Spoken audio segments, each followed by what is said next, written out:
জহরতাদীপ চৌধুরী এই যে প্রশ্নগুলো তিনি তুললেন, বিশেষ করে আইন শৃঙ্খলা জনিত যে অভিযোগটা আছে সেটি এবং তার সঙ্গে হচ্ছে বিএনপি তার নির্বাচন ইশতেহারের যে প্রতিশ্রুতি ছিল সেগুলো নিজেরাই ভঙ্গ করেছে, এই উত্তরটা জানতে চাই, তারপর আমরা খাতোয়ারি আলোচনায় যাব।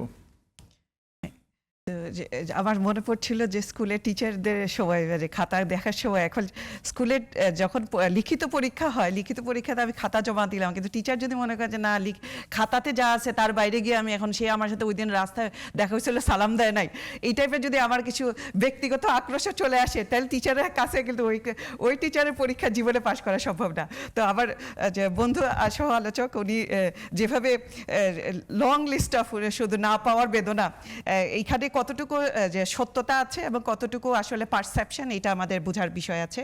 তো প্রথমে যেটা হচ্ছে যে আইন শৃঙ্খলার অবনতি, আসলে আইন শৃঙ্খলার অবনতি কবে থেকে হচ্ছে এবং কেন হয়, এটা যদি আমরা দেখি যে একটা সমাজে যখন সামাজিক অবক্ষয়ের চূড়ান্ত সীমায় পৌঁছে যায়, মানুষ যখন সে দৈনন্দিন জীবন নিয়ে তার ব্যস্ততা থাকে না, তার কর্মসংস্থান নাই, তার খাদ্য সংস্থান নাই, তার অনেক ক্ষেত্রে বাসস্থান নেই,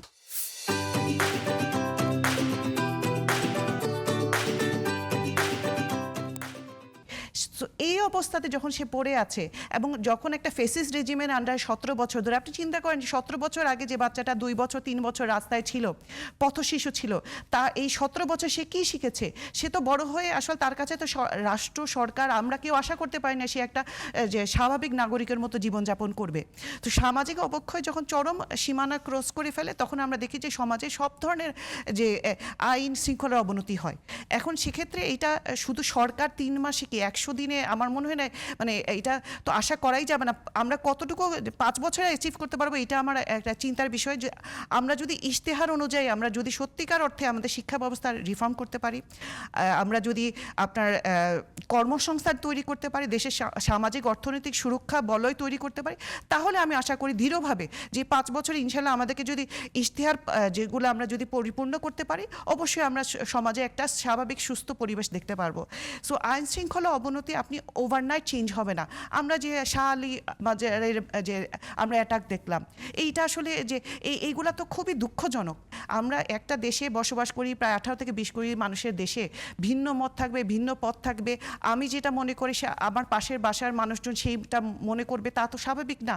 ভিন্ন মত থাকবে, কিন্তু আমরা এর মধ্যে আমরা আইন মেনে চলে একটা সুস্থ স্বাভাবিক জীবনযাপন করব। কিন্তু না, আমরা দেখছি মব কালচার চরম মাত্রায় চলে এসেছে। এবং এখানে যখন মবটা হচ্ছে, অবশ্যই আমরা পুলিশ সিস্টেমটাকেও যদি চিন্তা করি, পুলিশ সিস্টেমটাকেও কিন্তু একদম যে আমরা লাস্ট দেখেছিলাম যে ফেসিস্ট রেজিমে তো চরমভাবে দলীয়করণ হয়েছিল, কিন্তু গত ইন্টারিমের সময়ও কিন্তু এইটার কোনো মুক্তি মিলে নাই। এবং একটা যে পুলিশ রিফর্ম করে, পুলিশকে তো দরকার সমাজে, পুলিশকে যদি এফেক্টিভলি আমরা রোল প্লে করতে দিতে চাই, তাহলে পুলিশকে আমার নিয়ে আসতে হবে যে না, আর মানে পুলিশ অ্যাজ এন ইনস্টিটিউশন আমার কমপ্লেন থাকা উচিত না। পুলিশের মধ্যে যদি কেউ কোনো খারাপ কাজ করে থাকে, তার এগেনস্ট আমার কমপ্লেন থাকবে।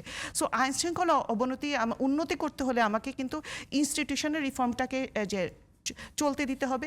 শুধু ঢালাওভাবে ক্রিটিসিজম করে আসলে না, আমরা যেটা হবে যে আমরা কথার কথা বলতে থাকবো, কিন্তু দেশে উন্নতি হবে না।